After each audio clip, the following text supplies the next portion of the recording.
Good morning, good afternoon. Thanks for attending the Oracle integration webinar. I'm Jürgen Kress, part of the product management team.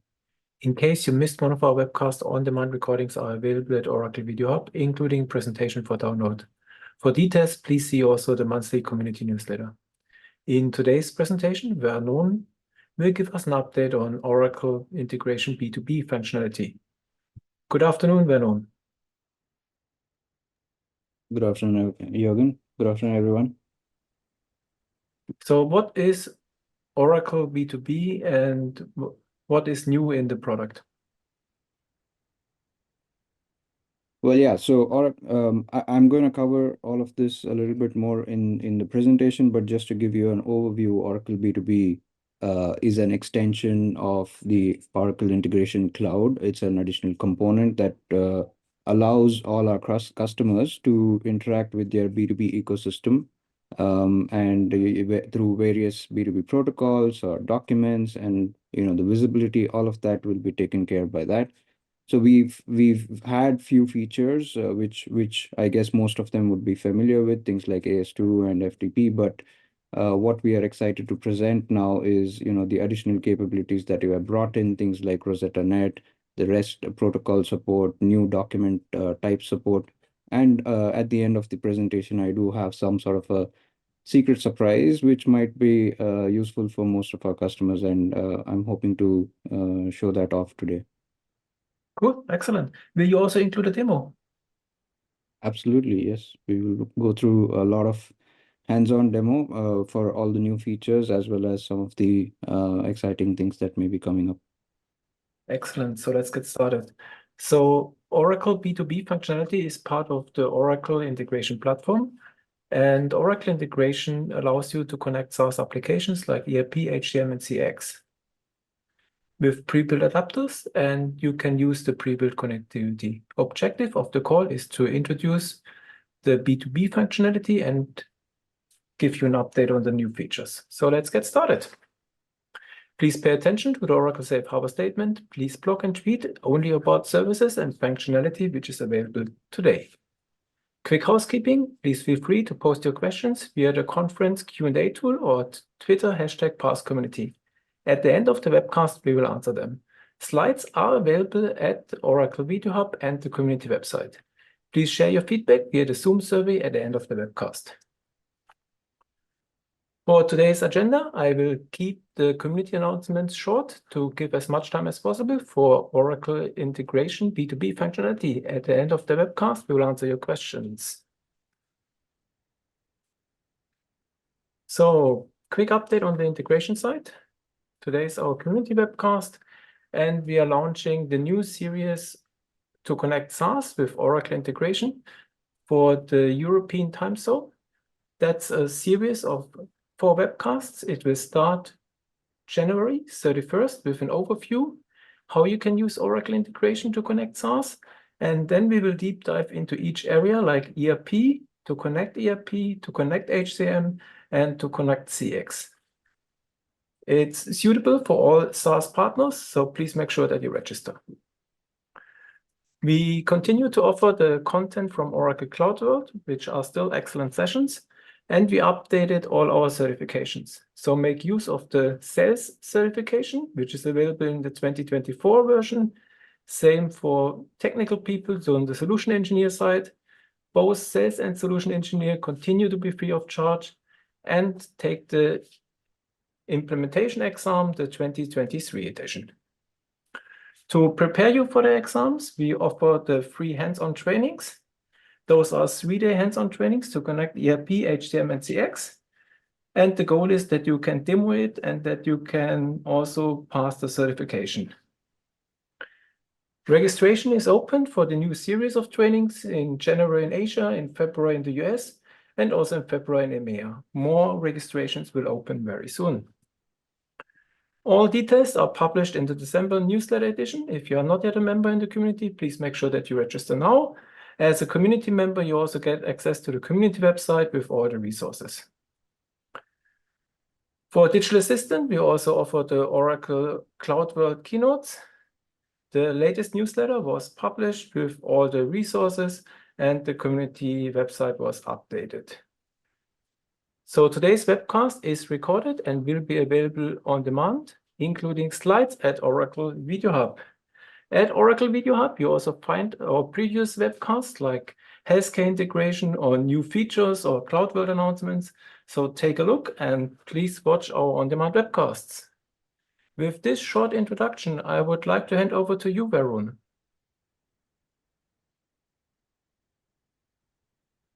Thanks, Jürgen. Yep. All right. So hope everybody can see my screen. Looks good. All right, so let's get started. All right, so today's topic is effortless B2B collaboration using Oracle Integration Cloud, B2B. And what we'll be looking at is basically, like I said at the beginning of our meeting, that we'll briefly go over, the B2B component itself, how it can be beneficial for our customers, and look at some of the new capabilities that are there and go through some hands-on there, right? So what do we mean by effortless B2B collaboration, right? So although we use the term effortless, nothing in this world comes without any hard work, right?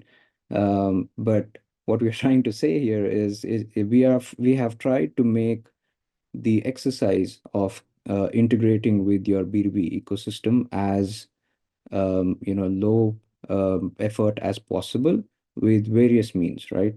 First of all, keeping in mind the need to connect with your trading partners from both traditional and modern B2B requirements, right? That be it the traditional protocols or the traditional document standards, or be it the modern way of doing things via APIs or modern document types like XML, JSON, and various kinds of things, right? So we have a good mixture of both, and at the same time, to onboard your trading partner, we have tried to make it as simple as possible.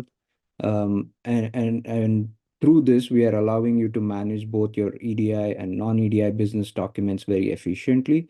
And like I said, the onboarding of trading partners becomes much more easy through the intuitive user experience and all of that you would shortly see. And at the same time, once you have onboarded all your trading partners, the business obviously demands, or your business is laid out in such a way that you need to do certain activities in order to further process what you are consuming from your trading partner, or for that matter, sending out to them, right? So how do we orchestrate this complex business processes? And I believe most of you are already familiar with OIC's strong functionality that integrations brings. And using that, we have leveraged that to do the heavy lifting for the entire B2B orchestration. And it's a low code environment, right? And once this is all done and you're set up and the business is exchanging messages, we also provide a very good monitoring capability through our business exchange tracking, and also the operational management that comes along with it. And again, people might be familiar with things like the integration tracking dashboard and all of that. But for B2B itself, we have a specialized dashboard which is called the B2B tracking, and you can it alleviates your need, or elevates your visibility from a low level integration execution to document related or business related context, right? And we will see how that looks and what other additional benefits are there to it. So moving on, let's just try to look at some of the key B2B components that are available, right? As I mentioned, B2B is an extension of the overall OIC offering. Oops, where did I go? All right. So what you see is the outer is the OIC itself, and within that we have this B2B component. And the B2B component primarily comprises of schemas, documents, which are basically the the the messages that will be exchanged between OIC and the trading partner organizations. And each of these schemas and documents are related to the various trading partners that we are interacting with. And all of these exchanges is, of course, you can be tracked via our B2B tracking. Now, you can see there are a couple of bridges to these other two main components, which is part of OIC, which is the connections and integrations. Connections is where you define all of your, the protocol level details, the URLs, the credentials, and all of that, which defines how you would typically connect to your, trading partner world. So within that, B2B has a bridge of protocols, which is your AS2 protocol, the SFTP protocol, the newly added Rosettanet, and we have the REST protocol was already present in OIC. We now support it as a native transport for B2B communications as well. And more protocols are, in the pipeline to be added. So this takes care of the connectivity aspect. Now, how does, all of these that are being modeled, the schemas, the documents, the TPs, how do they interact with the, the strong integrations that OIC provides? And which is where we have a component called as B2B action, which is what acts as a bridge between these two components to leverage both OIC's capability as well as B2B, and have that seamless experience of, onboarding your trading partner and, doing your business with them. So here on your right hand side, I have some small screenshots which highlight each of those individual components that I just spoke about. Not to worry, I know it's pretty small here, but we will look at each one of them in the demo that I'm going to present. So here is an elaboration of what I just described, right? So the B2B features in under schemas and documents, what can you do, right? You are able to define new and customized data formats in under schemas, right? Which will allow you to accommodate again any of your TP requirements. We support now the industry standards like X12, Edifact. Most of the time, you will not need to edit any of the schemas for them, but in the off chance that you have some TP requirements which require you to edit some of those standards, that is possible. And I think that's like a first of a kind within the industry as well for us. We do support things like OAGS standards, Rosettanet, custom XML, and like I said, there's a little bit of surprise in the end. You will be privy to some of the newer things that we are supporting there as well. So once with coming to the connections, like I said, you are able to set up AS2, SFTP, FTP, Rosettanet, now REST as well. Now, how is this different is again, it's carefully curated to capture only essential connectivity information, because we strongly believe that, as it gets more technical and you're dealing with some protocols which are very technology dependent, there is always the aspect of, asking too many questions or too many parameters to be filled. So without overwhelming the user, how can we carefully collect only the essential information? That's the goal towards that, and that's seen in our connections as well. And similarly, in the trading partner onboarding, right? You will also see that we curate a list of TP information that we typically collect for faster onboarding, and within this is where you would use the connections and schemas to set up, how you will interact with these customers. What are your documents that are going to exchange? And again, that's something that will become much more clearer as we go through the demo. And once you're onboarded, we have this low code orchestration. Like I said, the integrations can be developed using our drag and drop development canvas. And we have the B2B action, which acts as a bridge, which allows you to work not only in the trading partner mode, but also something called a standalone mode, which is basically, if you have requirement where you want to use some of our B2B capabilities like the documents and the processing of that, but you do not want to go through the hassle of onboarding a trading partner and everything, you could still go ahead and use these capabilities by setting it up in standalone mode. So that's again an additional feature from the B2B aspect.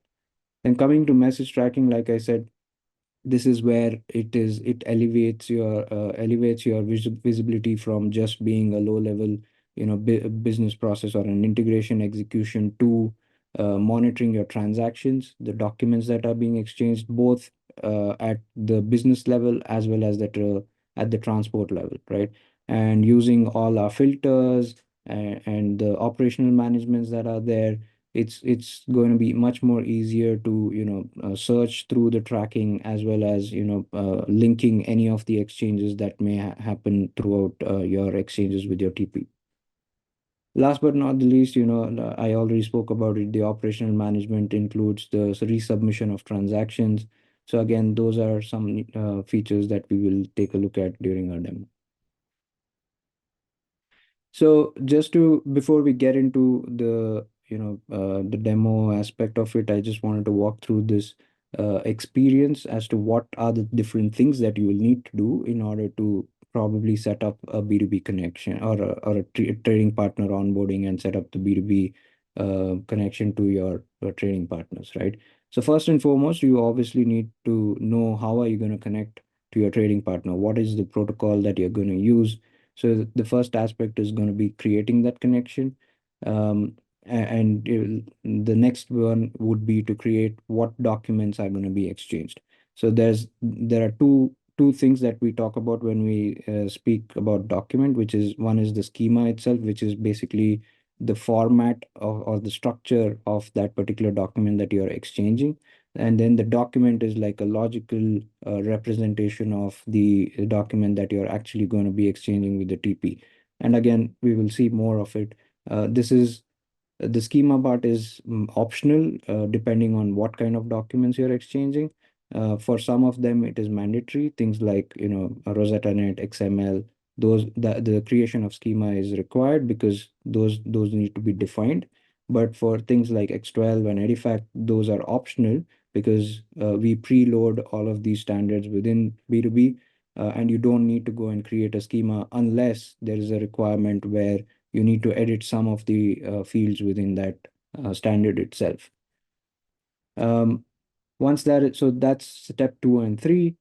Then comes, creating of your backend integrations. These are basically um, what should happen when you receive a document from your trading partner. How should it be processed? So that is what we create as an inbound backend integration. So whenever we receive, for example, a purchase order or a invoice from one of our trading partners, we then pass it to this particular integration, and then it takes care of the various activities or steps that need to be taken on that particular document before it reaches to its destination, right? Similarly, when we have to send a outbound document to our trading partner, how does it need to be generated? From where are we, creating that document? All of that needs to be orchestrated within the integration. So those are the two backend integrations that we are referring to here, and that of course needs to be created by the user for processing. So once this is done, we then set up the host profile, which is nothing but the organization who's the customer of OIC.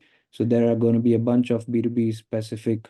Again, this is a very small curated list of things which we think is very important for the B2B setup that needs to be added. And then we go into creating the trading partners itself, right? So this again is similar to the host profile. There are some identifiers that we collect, and then we will then refer to which connection this trading partner needs to use, which document are we exchanging with this trading partner. So all of that will be set up in this particular step number 7. And then at this, we are done with the creation and onboarding of the trading partner. And we are ready for exchange of messages, and then you can start tracking with your message tracking. So now Rosettanet, right? So what is Rosettanet? So Rosettanet is again a traditional B2B protocol, which is used largely in certain industry domains. And it has its own set of standards and protocol definitions that we need to follow, right? And one of the core things that Rosettanet has is called as PIPs, which is the Partner Interface Processes. Again, apart from the communication itself, which is the protocol the Rosettanet defines as to how these messages need to be exchanged, do we need to receive any sort of acknowledgement? What is the encryption or security measures that need to happen? Apart from that, there is also the aspect of the document itself that needs to be defined, and Rosettanet defines that for us, right? So at a transport level, Rosettanet uses HTTP. So it's a thing based on HTTP itself. The protocol is based on HTTP. Then from a document standpoint, we have these PIPs, right? The PIPs. So there are two examples of the PIPs that you are seeing here. One is called as a two-action PIP. The other is called a one-action PIP. So in two-action PIP, what happens is essentially there's a back and forth, right? So for example, an example of a two-action PIP is a request purchase order, a 3A4. So where there's a purchase order request that goes in, and then the the seller organization responds with the receipt acknowledgement. And then once it's acknowledged and they process this purchase order request, they are sending back the purchase order confirmation. And once that is received by the buyer organization, a receipt acknowledgement is sent back. Now, this whole exchange itself is considered as one complete transaction. If at any point there is a miss of the messages that need to be exchanged, then Rosettanet understands that that particular exchange is not complete, right? Or it gets timed out, and we'll see how that happens as well, right? Now, when it comes to one action pip, this is just a one time back and forth. You send something, and then you get an acknowledgement saying that it has been received. That's it. So there's no second sort of response message that gets exchanged, which gets tied back to the initial receipt. So that's the difference between two action and one action pip. This is how it is slightly different from other protocol exchanges, things like AS2, right? Or normal things like FTP, or when we are talking about things like X12 or Edifact documents. This is how Rosettanet differs from that.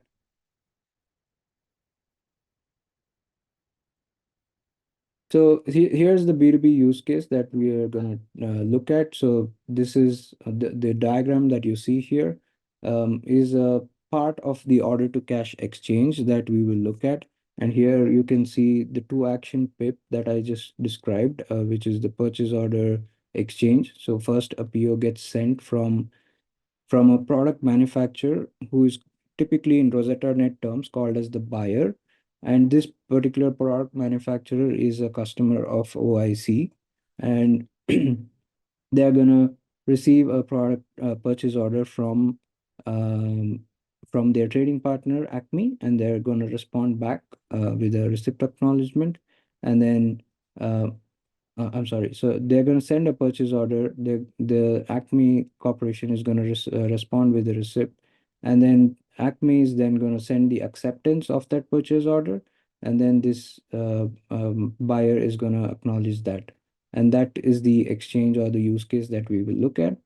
So to do this, like I mentioned, these are the steps that we will need to do to set up the whole Rosettanet and the trading partner onboarding that needs to happen for this use case. So with that, we'll get into the demo now.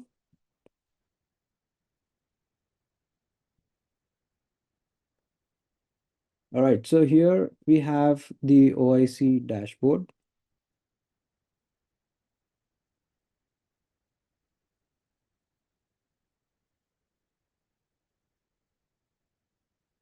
All right, so this is the home screen, and on the left-hand side, you will see the section for B2B.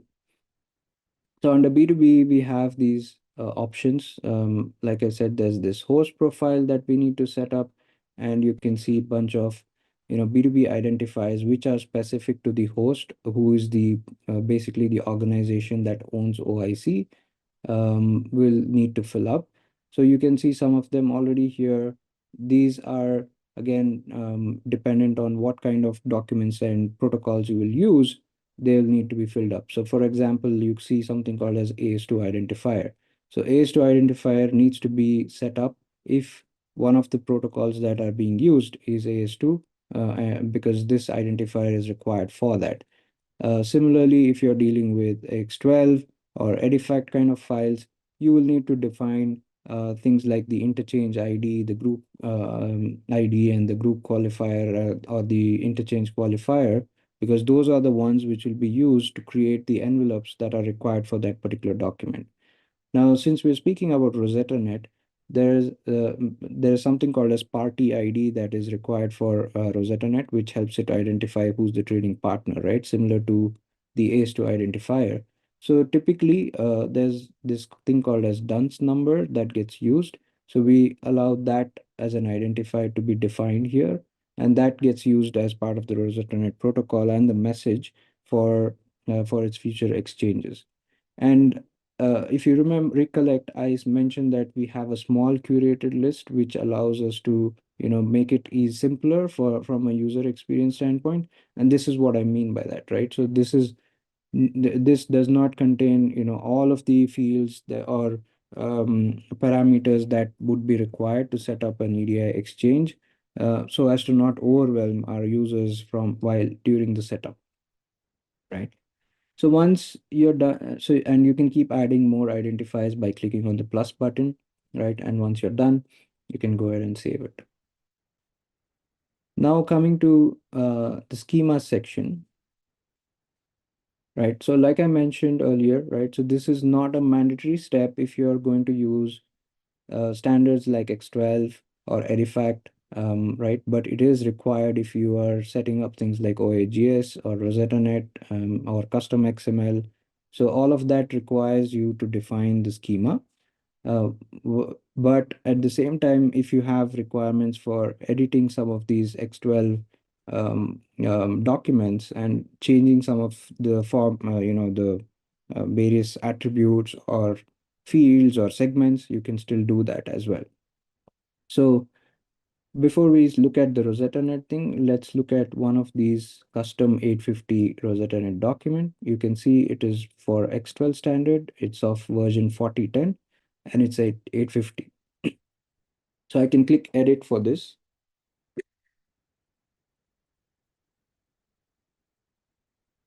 What it does is it brings up the entire purchase order or the 850 document for me. You can see all of the various different segments and elements here, and you can edit any of these uh, attributes for these fields or these segments. You can modify them. And this is what I meant by customizing the standard itself, right? And once you're done, you can go ahead and save them. And now you're ready to use it.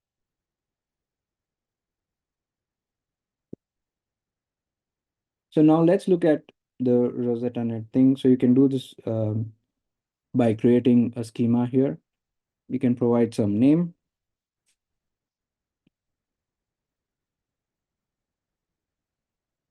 And under the document standard, you will see the option for Rosettanet. Now, Rosettanet expects you to get a schema for the messages that you're exchanging. Unlike the X12 and Edifact, we do not precede the transactions or the pips into the platform, simply because these are easily available from Rosettanet website. So I have this pip directory which is basically the website where Rosettanet specifications are posted. So under this, and this is mentioned in our documentation as well, you can reach to this landing page, and under specification, you can download any of the different pips specifications from here, right? So for example, if I'm looking at 3A4, which is basically the purchase order that I'm talking about. So this is the purchase 3A4, and this is the latest version of that particular thing. You can click on this and download the zip for it to be imported. So that is one way to get it. If you are coming from our SOA world, right, where you are used to using Oracle B2B, and you have some of the XSDs that you may have created during that TP onboarding and setup, you can use those XSDs as well and bring them over here. So here I'm going to choose one of the things that I already have. So if I go into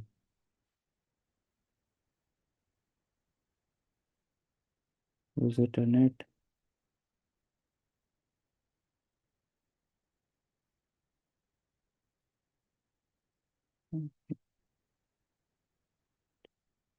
just give me a second.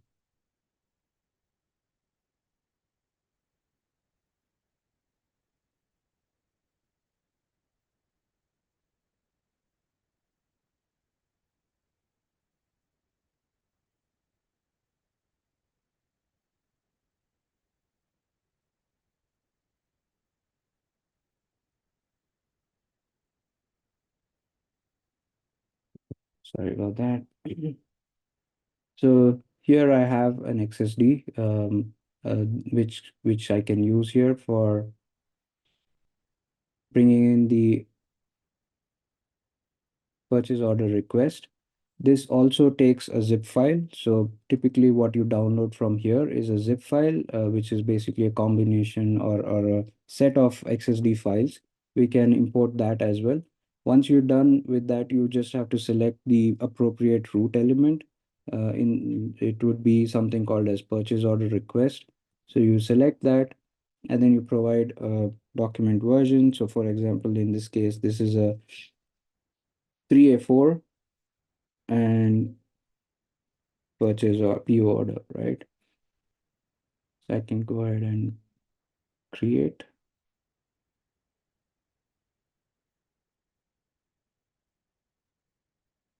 So now my schema has been created, right? Now this is also a good time to show you that we also have the custom XML. So this is no different from what you just saw in the Rosettanet as well. So this too takes the schema for custom XML. So you can bring in a single XSD, or you could bring in a zip file which contains multiple XSDs, and that can be imported similar to what you just saw for Rosettanet. And similarly, you have OAG as well. That too is an XML standard based protocol, right? So you can, those schemas are also available, which can be imported, and those schemas can be created. So for these three standards, we require the schema to be brought in. But for X12 and Edifact, you don't need to do it unless you want to modify. Now, once the schema is created, you can go into your document section. Now you'll have to use that schema to define this document, right? So what we do is click create. Similar to what you did in the schema section, you will select Rosettanet. I'll give some name to this. And I'm gonna give the same document version.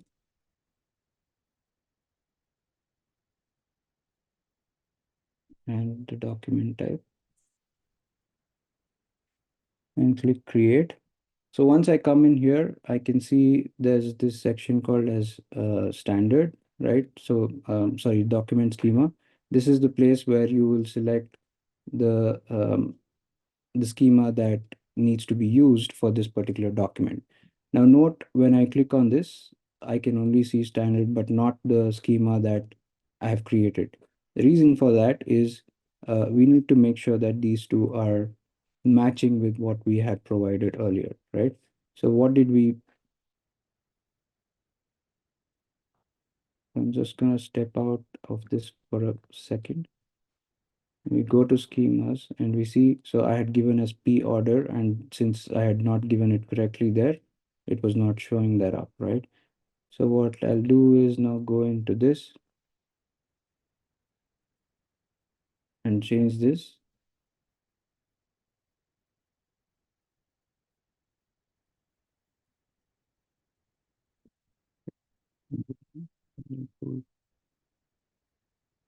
Create a new one.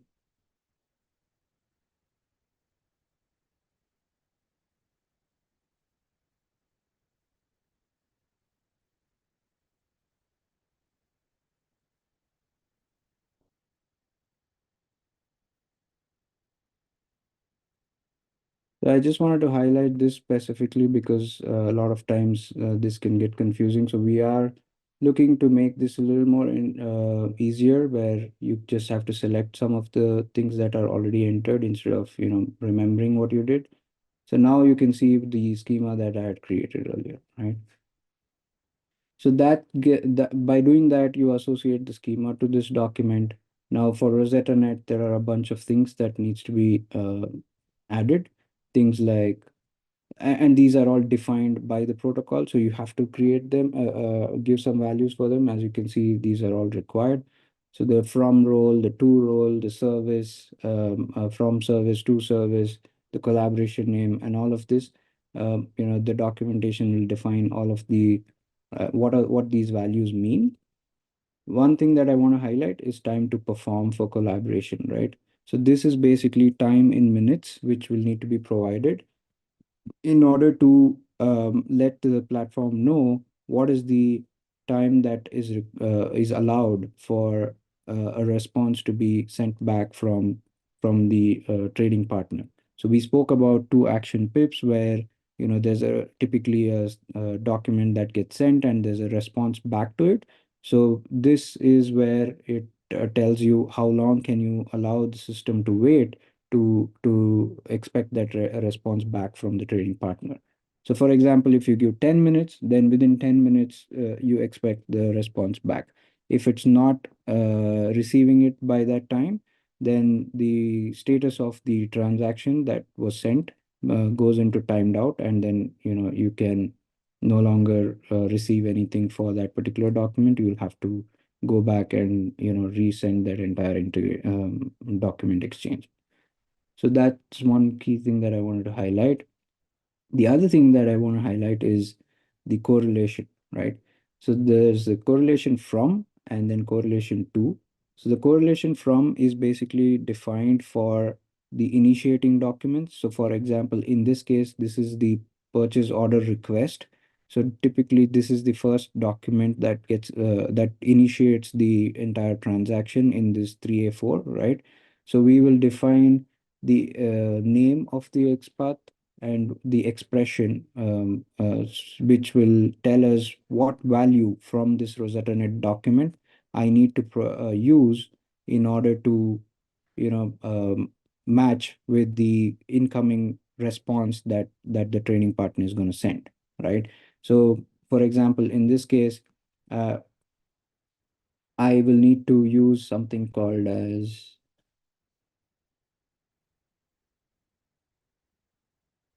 let me just copy this.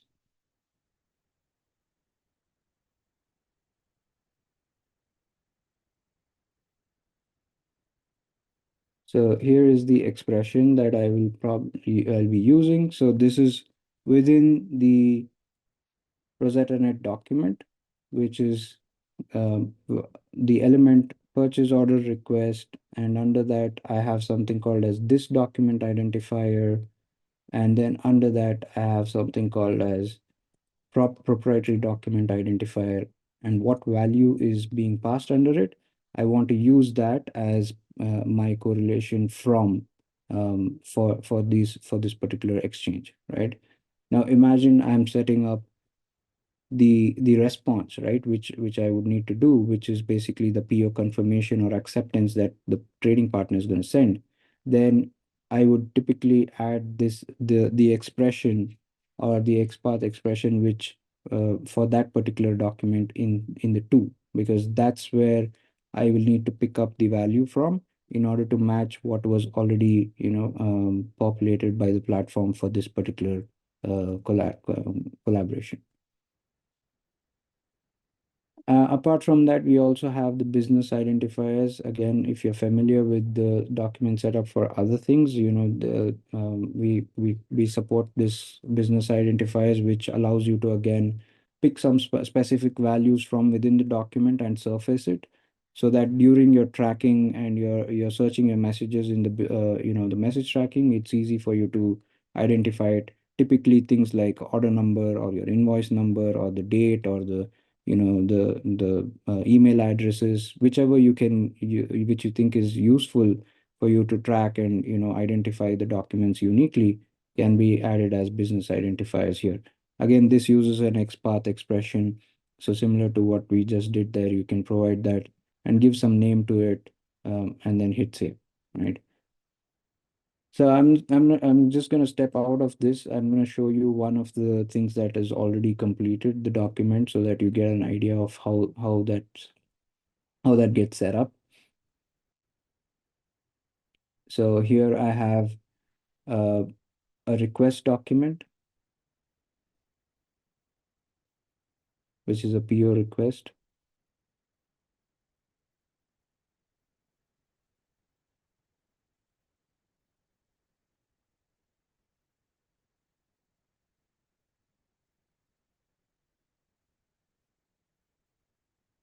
It's taking a while to load.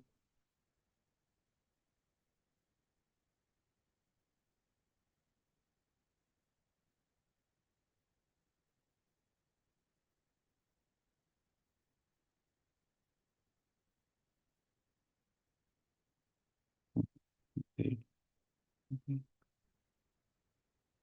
Let me try that again. All right, there you go. All right, so yeah, as you can see, all of these have been filled in here. Of course, these are sample information that we have filled in.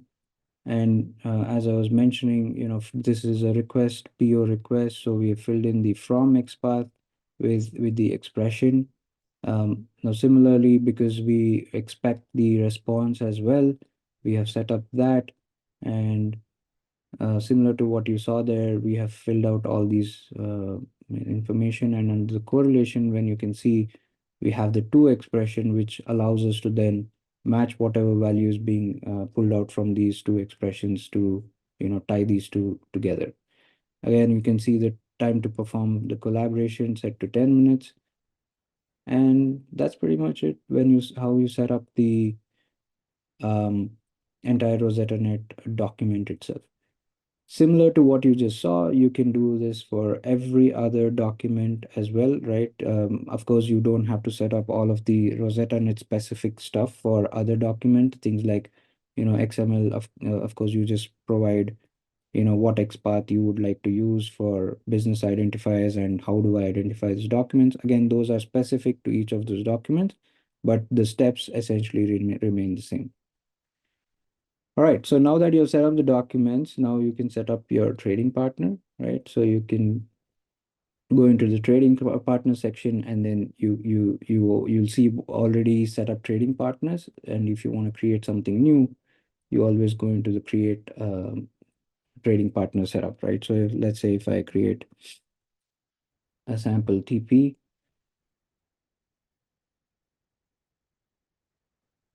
okay, it's already existing.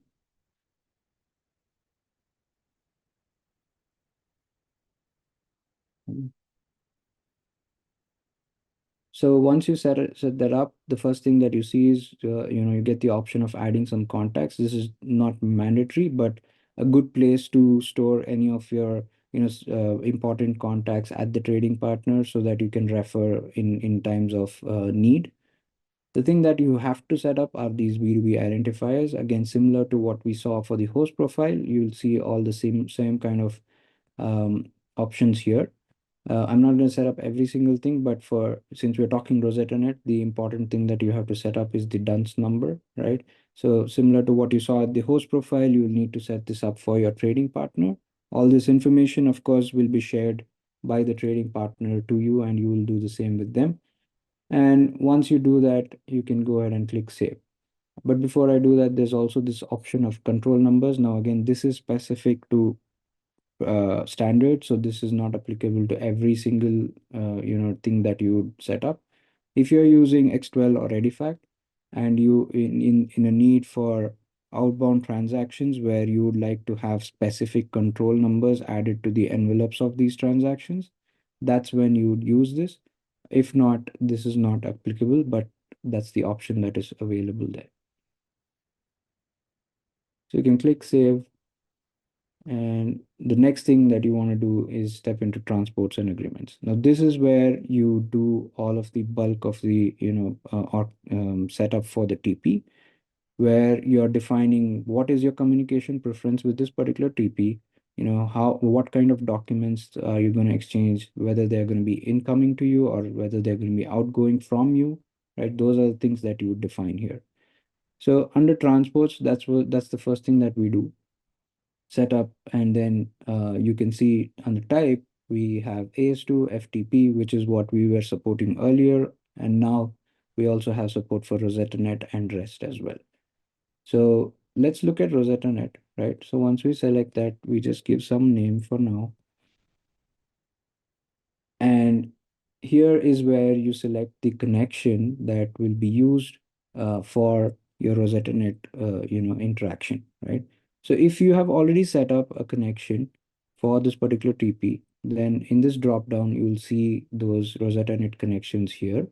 If you have not done that, you always have the option of clicking this plus button to go into connections to set that up. So once you're here, you can select Rosettanet and you can give some name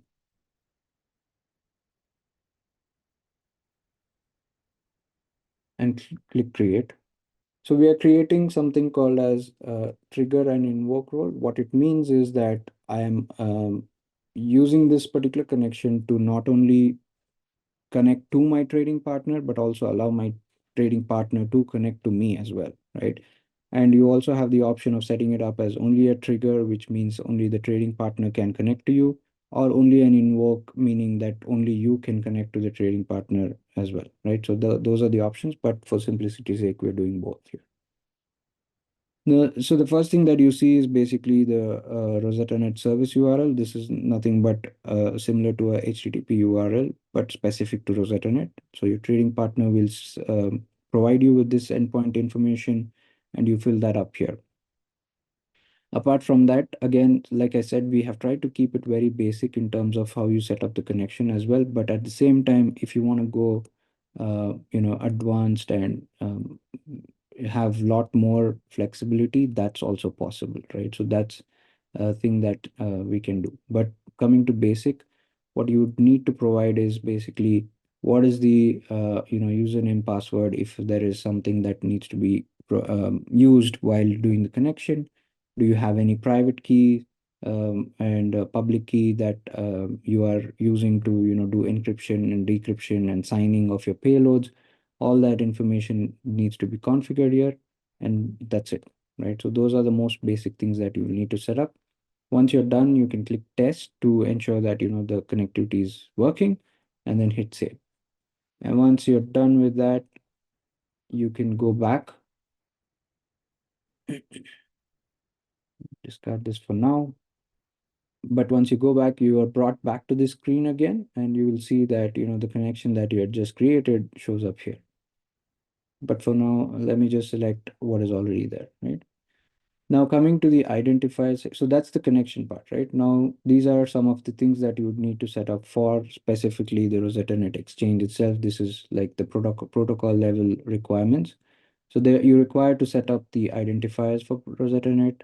So whatever partner identifiers, like I said, the dunce number is required. So what you have set up earlier in the B2B identifiers shows up here. Select that. And for the host, same thing, whatever setup shows up here. You have the option of setting up the encoding, but we're going to ignore that for now. I'll come to the receive part. Going into the send, if you need to add any additional transport related headers for the communication purposes, you can do it here. Packaging options, like I said, if you want to sign your payload, again, these are defined by the mutual agreement between this thing, but the protocol also supports this. So you support signature, it supports encryption and compression as well. So you can choose any of that. Once that is done, you can provide a unique name for this particular transport, which are going to be used for this specific TP. So again, for folks who are familiar, there are two integrations that get created for each of the transport that you add for your TPs. This basically allows you to get a little more granular control on how you do these exchanges, because a lot of the heavy lifting that needs to happen from how the document needs to be packaged, how it needs to be sent out, how it needs to be received and unpackaged. All of that logic is already written into this, and you can use it as you please in terms of being flexible for your routing of your payloads and whatnot. So I'm just going to give some name for this so that it's unique. And once I give that, you can see, it gets prefixed to this, and then you can go ahead and click add. So that basically adds the transport itself. And now it's time for you to go ahead and deploy it. Once you deploy it, basically this is now, making sure whatever settings that have been done here gets, promoted into the platform, and then it's available for using.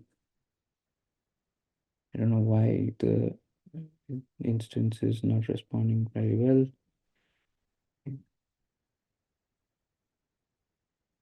All right, so it's deploying. While that's happening, let's look at the agreements. So under inbound agreements, basically what are the documents you're going to receive for this particular TP? You can define it here. And you have the option of creating a new B2B document right here by doing this, or you can choose from here whatever is already created. So you can see all the documents that are created are listed here. We'll choose one of these RN documents, and you can see the details of that. So it's a Rosettanet 3A4 PO request. And for this particular document, what is the backend integration that will be used to process, right? So that's what you will be choosing here. So at this point, we are assuming that you have already created it. If you have not created it, you can always, stop this process, go out, create the integration, which will basically consume this and process it further. But for now, we'll just use one of the things that are already there. So I have an inbound RN3A4 to backend processing integration that's created. You can enable validations. You can even generate the receipt acknowledgement that needs to be sent out for this particular document. And once you're done, you can provide some name and click add. So now the same things need to be done for outbound as well. So I'm not just going to do that, but so again, similar to this, you have to deploy this as well. So if I just refresh this, you can see now this is deployed, and I'll have to do the same for the agreements as well. Now, one thing I wanted to show you was the receive part, right? So now that it's deployed, you see that there is a endpoint URL for receiving that is brought up here. So this is what will be shared to your trading partner. And they will use this as the Rosettanet URL to connect to OIC, right?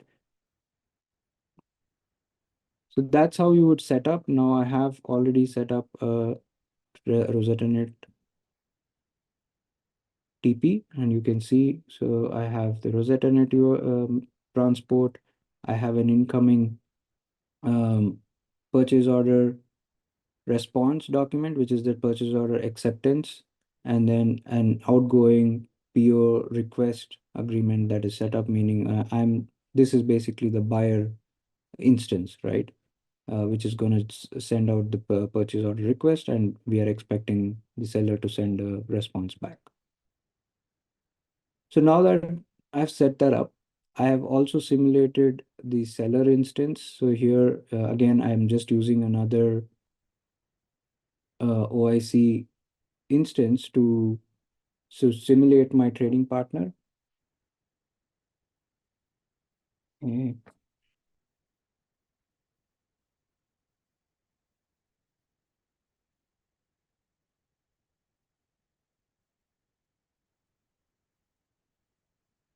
So I've done a similar setup here, but I'm not gonna walk through that. But essentially, this is the seller.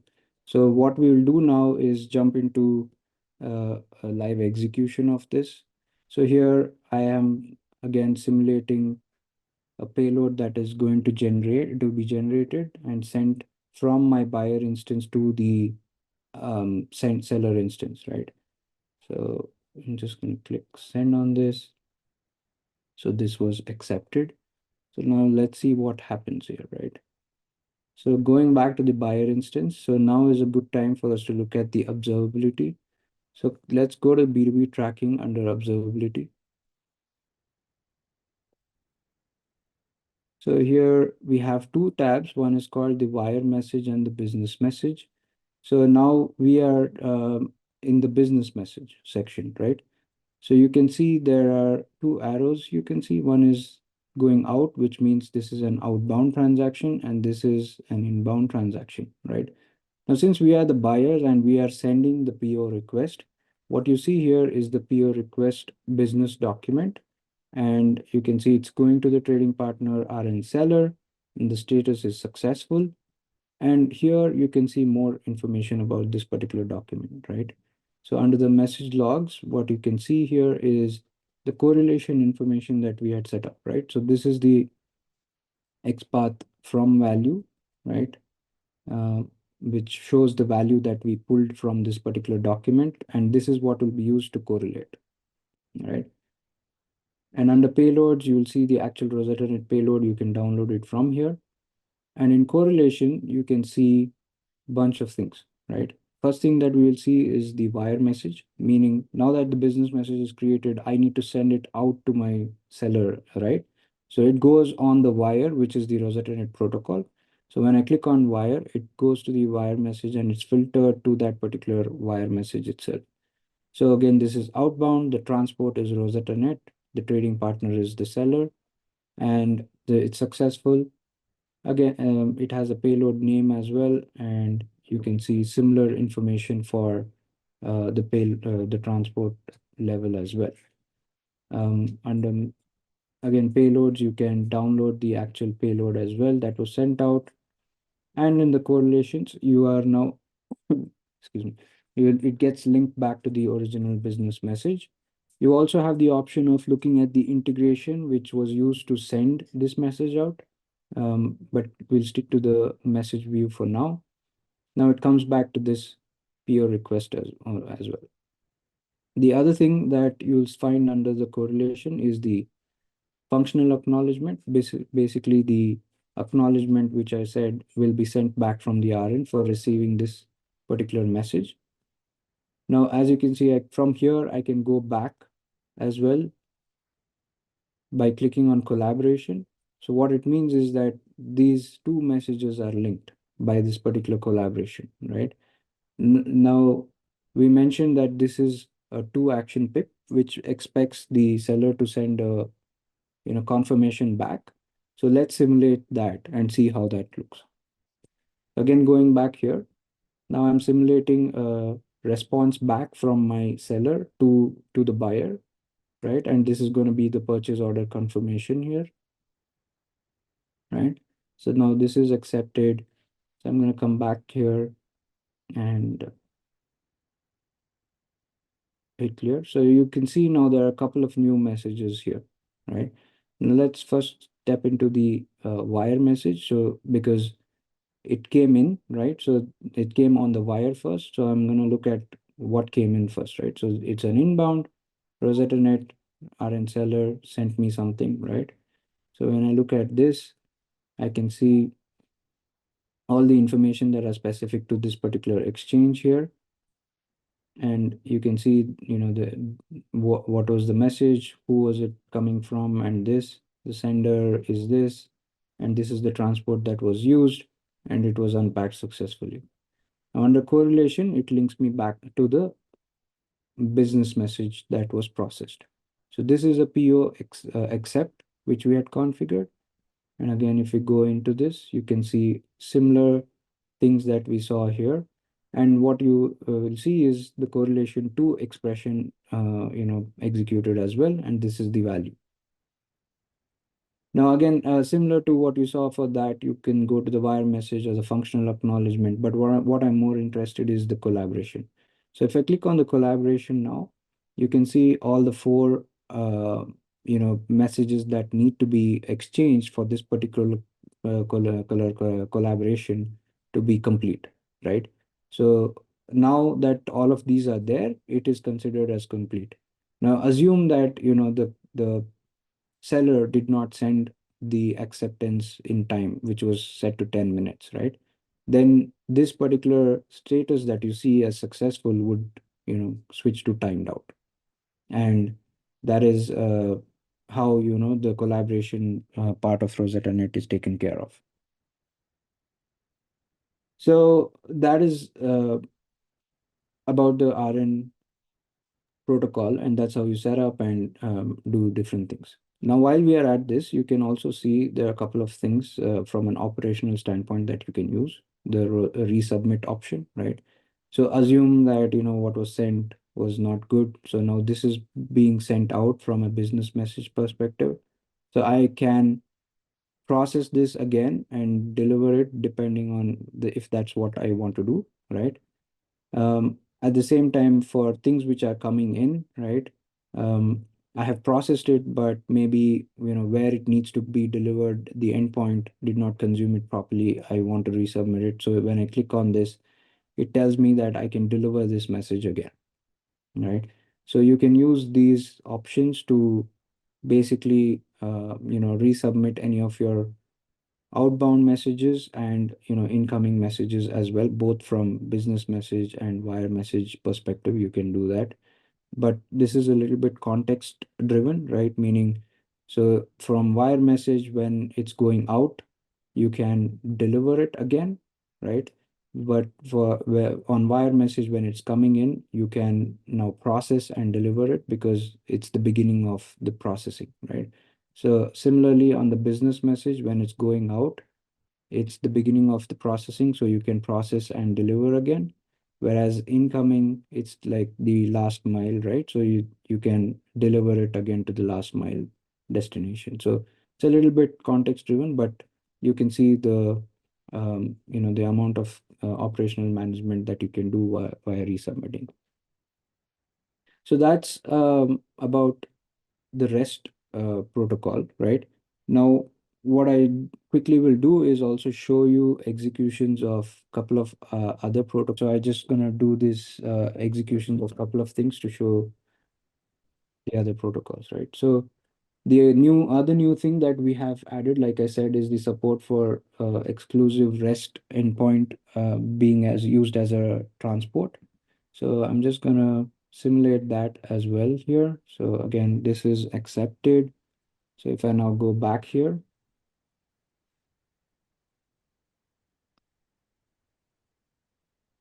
so you should see another one here. So now if I go to my wire messages, you can see that a message was received via the REST protocol from this trading partner.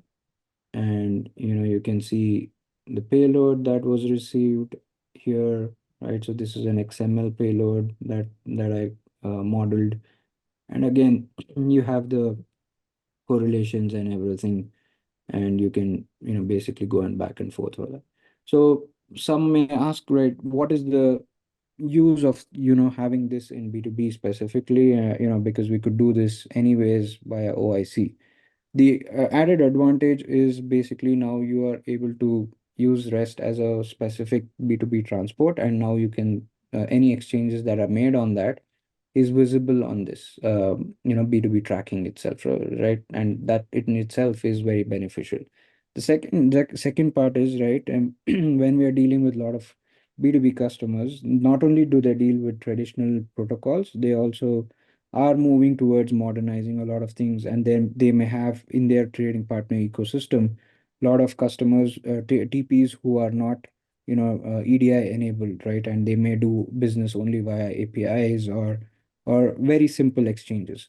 So for to enable such customers, we are doing this as well, right?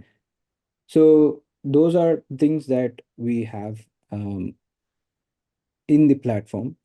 The one last thing that I want to cover quickly is basically a surprise thing that is in works, which is going to be released in the upcoming OIC release, which is basically the support for today. Everything is slow. I hope this loads quickly.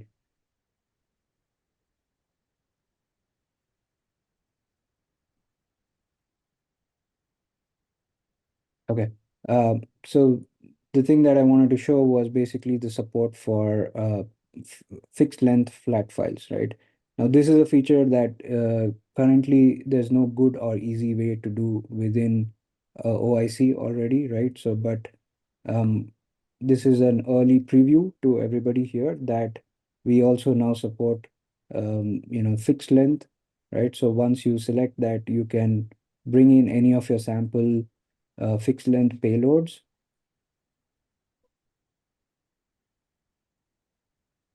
like this and provide the initial characters that needs to be scanned to enable the schema itself.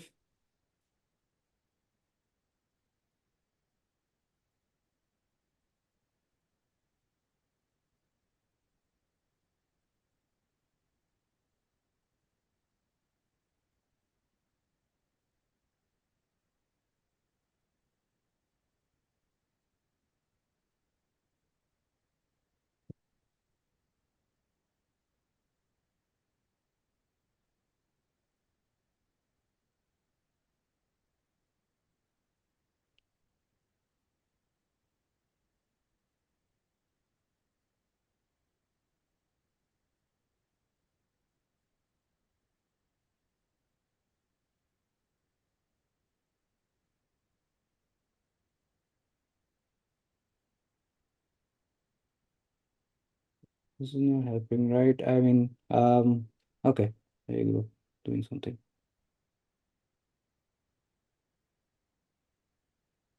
Okay, maybe I just need to. Yeah.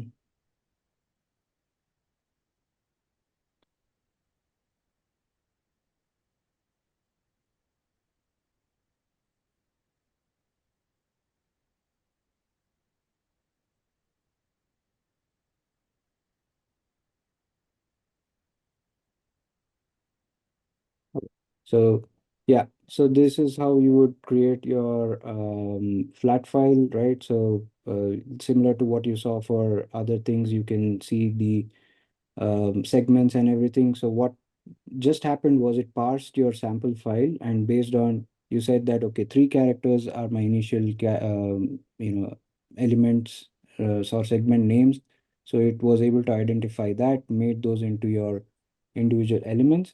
Now once these are like your framework for your thing, and once you're in this, you can quickly add child elements by defining what are the lengths for each of these particular things. So for example, if I have like 3 fields with the length 3 and then 20 and then 8, then I define it like this and then click add.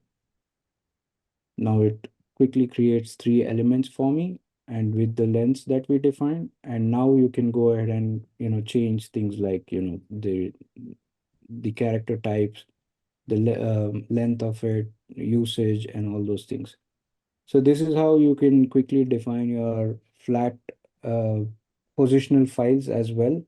Like I mentioned, there is no quick, easy way to do this as of now within OIC as well. So I think this is going to be a very valuable um, feature add, and we are excited for its release in the upcoming releases.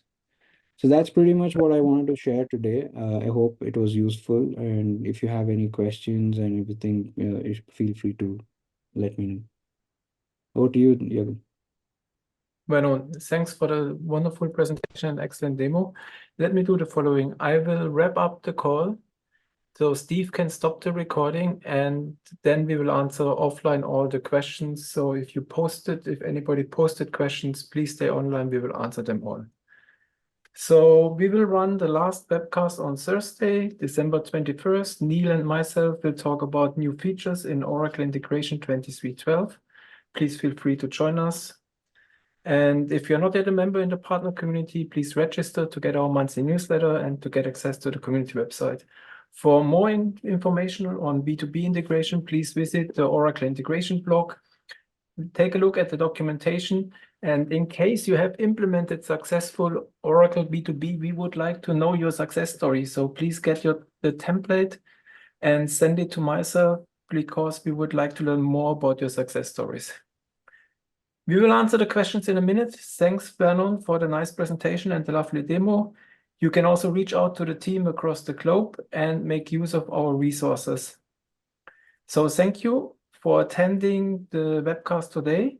The next webcast will take place January 30th, and we wish you a Merry Christmas and a Happy New Year.